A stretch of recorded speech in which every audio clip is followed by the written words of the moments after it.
Sou um crente como todos os demais. Acredito na maioria das crenças que o mundo cristão acredita, como a Trindade bíblica. Acredito que o corpo é o templo do Espírito Santo e devo cuidar desse templo. Por isso, não bebo, não fumo. Acredito na Bíblia como a minha única regra de fé. Vou à igreja, compartilho minha fé com os demais irmãos da minha congregação. Lá, nós prestamos culto ao Deus Todo-Poderoso, Criador do Universo. Estudamos juntos a palavra de Deus, compartilhamos experiências, etc.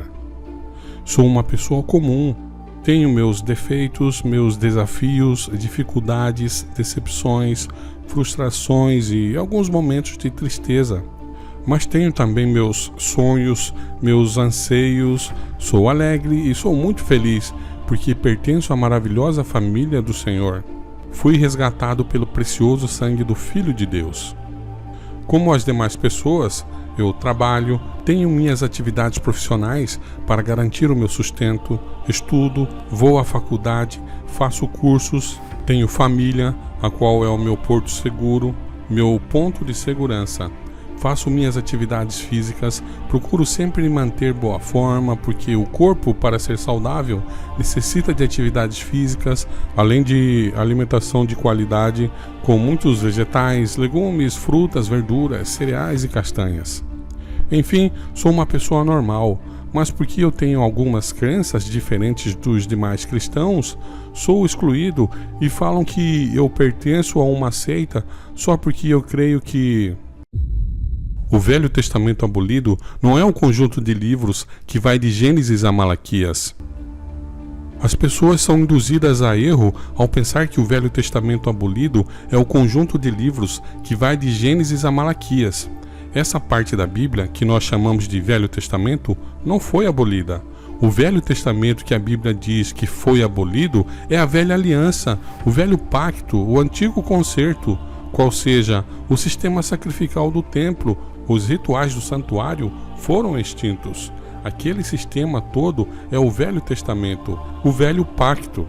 Quando Jesus morreu, o véu do templo rasgou de alto a baixo, sem a intervenção de mãos humanas, mostrando que aquele concerto chegara ao fim.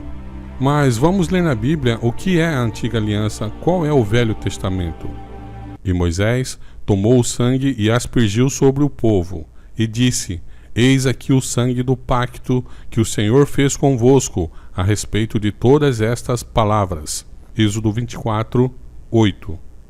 Então, o verdadeiro Velho Testamento, a verdadeira Antiga Aliança, era o pacto que Deus tinha feito com os homens baseado no sangue de animais, e não a parte de livros que vai de Gênesis a Malaquias. Pois essa era a Bíblia deles. A Bíblia do tempo de Jesus e dos discípulos era chamada de a Lei e os Profetas. Essa era toda a Bíblia deles. Era composta exatamente pelos livros que nós chamamos de Velho Testamento. Então, o Velho Testamento abolido é o Antigo Pacto, a Antiga Aliança, que está relatada em alguma parte dentro desse conjunto de livros, mas não é o conjunto de livros inteiro. O que foi abolido é a pequena parte e não o todo. Vamos dizer, numa linguagem assim de estudante, o que foi abolido foi apenas uma ou duas páginas somente, mas não o livro inteiro. E eles falam também, só porque eu creio que o Novo Testamento não é o conjunto de livros que vai de Mateus a Apocalipse.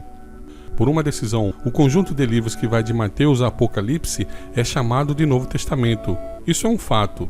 Tudo bem, não estamos negando isso. Mas o verdadeiro Novo Testamento não é esse conjunto de livros, mas sim o novo pacto que Jesus fez com os homens. E agora, não com sangue de animais, mas com o seu próprio sangue. Essa é a nova aliança, o novo pacto, o Novo Testamento. Vamos ver o que o próprio Jesus tem a nos dizer sobre isso. Este é o Novo Testamento no meu sangue, que é derramado por vós. Lucas 22, 20. Então, não estamos falando que é errado chamar o conjunto de livros que vai de Mateus a Apocalipse de Novo Testamento. Só estamos falando que o verdadeiro sentido do termo Novo Testamento Conforme Jesus disse, é o novo pacto dele com os homens, garantido pelo seu sangue. Ok, mas por que nós estamos deixando bem claro isso? Por que chamar o conjunto de livros que vai de Gênesis a Malaquias de Velho Testamento e o conjunto de livros que vai de Mateus a Apocalipse de Novo Testamento é uma estratégia para anular a lei de Deus? Porque falando que o Velho Testamento foi abolido, você exclui a obrigatoriedade de guardar os 10 mandamentos. E também, da mesma forma, dizendo que agora só vale o que está no Novo Testamento, você exclui a lei, principalmente o sábado. Mas apesar de não haver uma citação expressa nesse conjunto de livros dizendo para guardar, por exemplo, o sábado, isso não exclui o sábado da lei, porque já havia uma ordem expressa antes e não precisava ser repetida. Alguns dizem que no Novo Testamento existe uma ordem expressa para guardar 9 dos 10 mandamentos, menos para guardar o sábado, por isso o cristão não precisa guardá-lo. Só que quando você vai ler o contexto onde esses 9 mandamentos são encontrados, você vê claramente que eles não estão dispostos de forma ordenada, um após outro, como se fosse uma lista completa. Eles estão mencionados de forma aleatória, um aqui, outro ali, e tem citações onde aparece 1, 2 ou 3 juntos, mas nunca aparece os 9 de uma vez só, como consta os 10 no livro de Êxodo e Deuteronômio. Isso demonstra que eles são mencionados nessas diversas situações, somente confirmando que foram extraídos de um código superior. Mas nunca, absolutamente nunca, você vai encontrar no Novo Testamento os 9 mandamentos num bloco só e uma declaração expressa dizendo que eles eram 10, mas agora, com a sua morte, Cristo aboliu o sábado e os cristãos não precisam guardá-lo. Isso nunca você vai encontrar.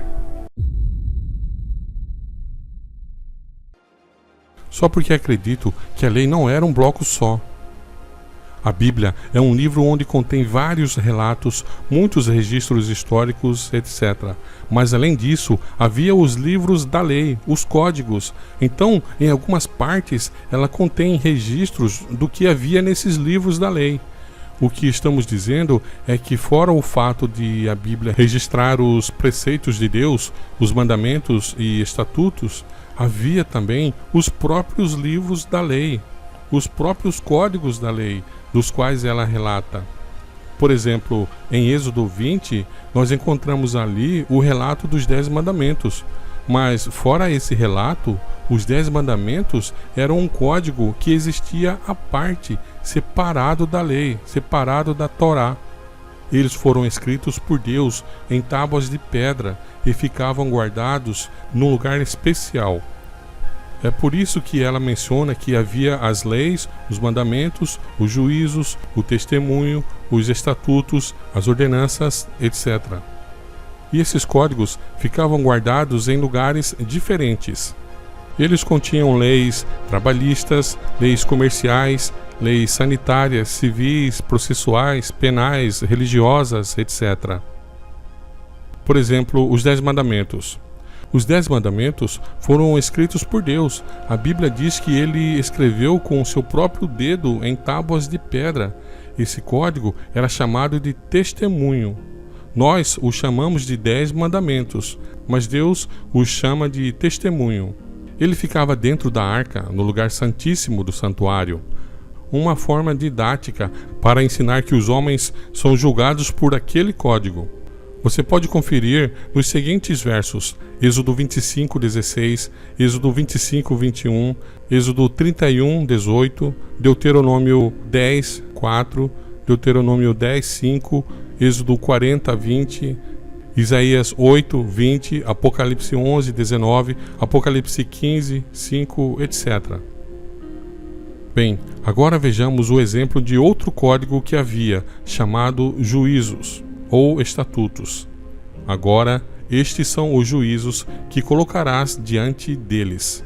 Se comprares um servo hebreu, 6 anos ele servirá, e no 7º ano ele sairá livre gratuitamente. Êxodo 21, 1 e 2.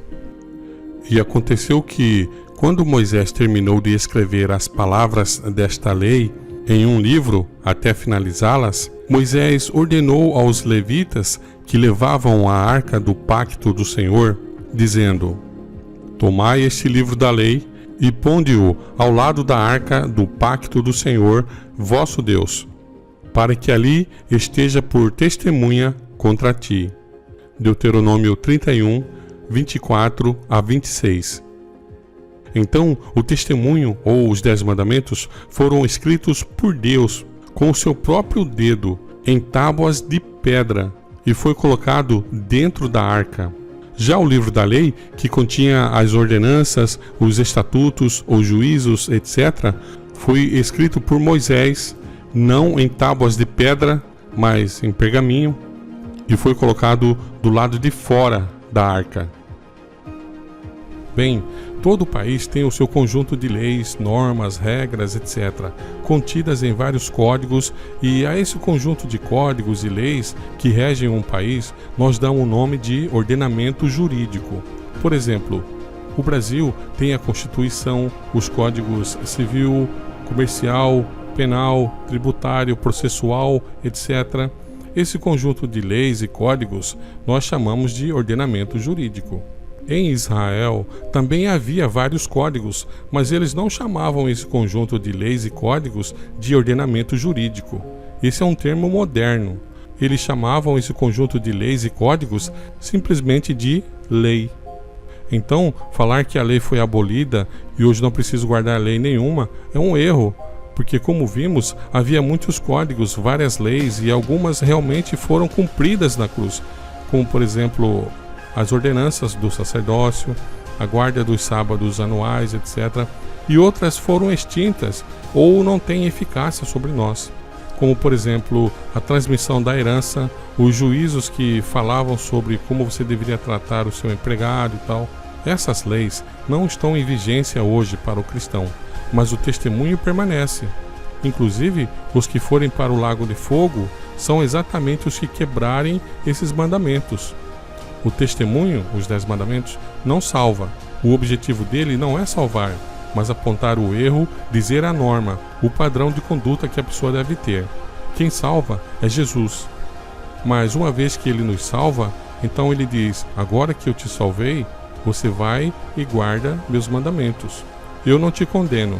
Vai e não peques mais. Só porque eu acredito que Deus usou Ellen White, uma mulher cristã que escreveu milhares de páginas inspiradas, que são rejeitadas e desprezadas porque falam do amor de Deus como nenhum outro homem da atualidade fala, nenhum teólogo moderno, o mais douto e inteligente, falou ou fala de Deus como ela fala.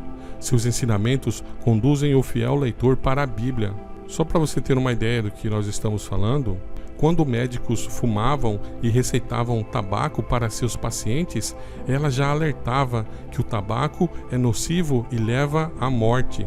A igreja foi criticada há quase 100 anos por ir contra a ciência e acreditar em Ellen White, até que nos anos de 1950, os consultórios médicos começaram a ficar lotados de homens com uma estranha doença nos pulmões.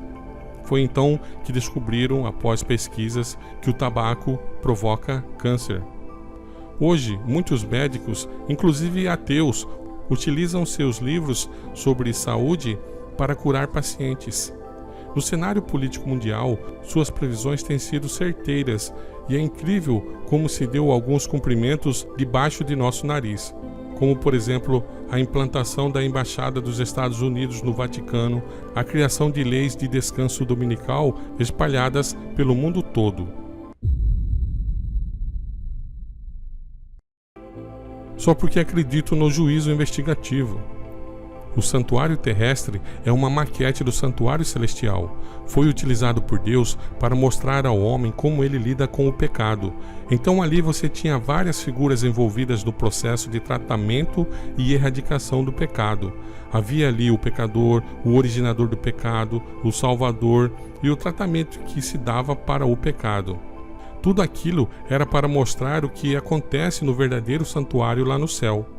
E o fato de o testemunho, os 10 mandamentos, ficar dentro da arca, no lugar santíssimo, o qual era acessado uma vez por ano, no dia do juízo. Nos mostra que os homens são julgados com base nesse código e somente Jesus pode nos livrar da condenação. A doutrina do santuário mostra como o homem não pode se salvar por conta própria. Ele precisa de um Salvador. Ela revela a justificação pela fé, a qual não podemos fazer nada para ser salvos. Somos salvos totalmente pela graça de Jesus. E o julgamento acontece antes da sua volta. Quando ele voltar, ele não vai ficar escolhendo quem vai e quem não vai. Tudo é decidido antes. Na sua volta, ele só vai pegar os que foram aprovados e tiveram o nome escritos no livro da vida.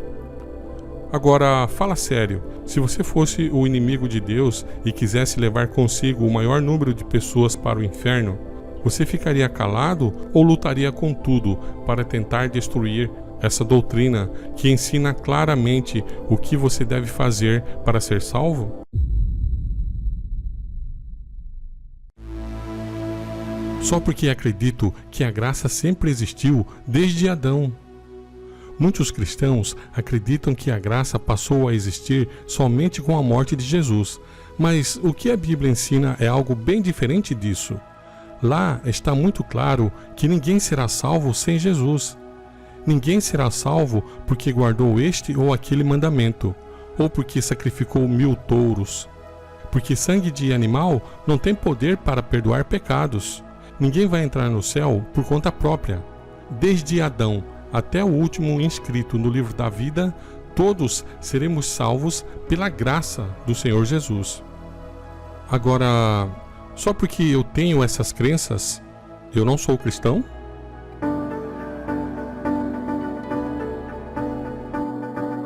Bom, agora gostaria de falar algo muito importante. Se você está achando este vídeo interessante e não sabia dessas informações, colabore com o nosso trabalho deixando o seu comentário.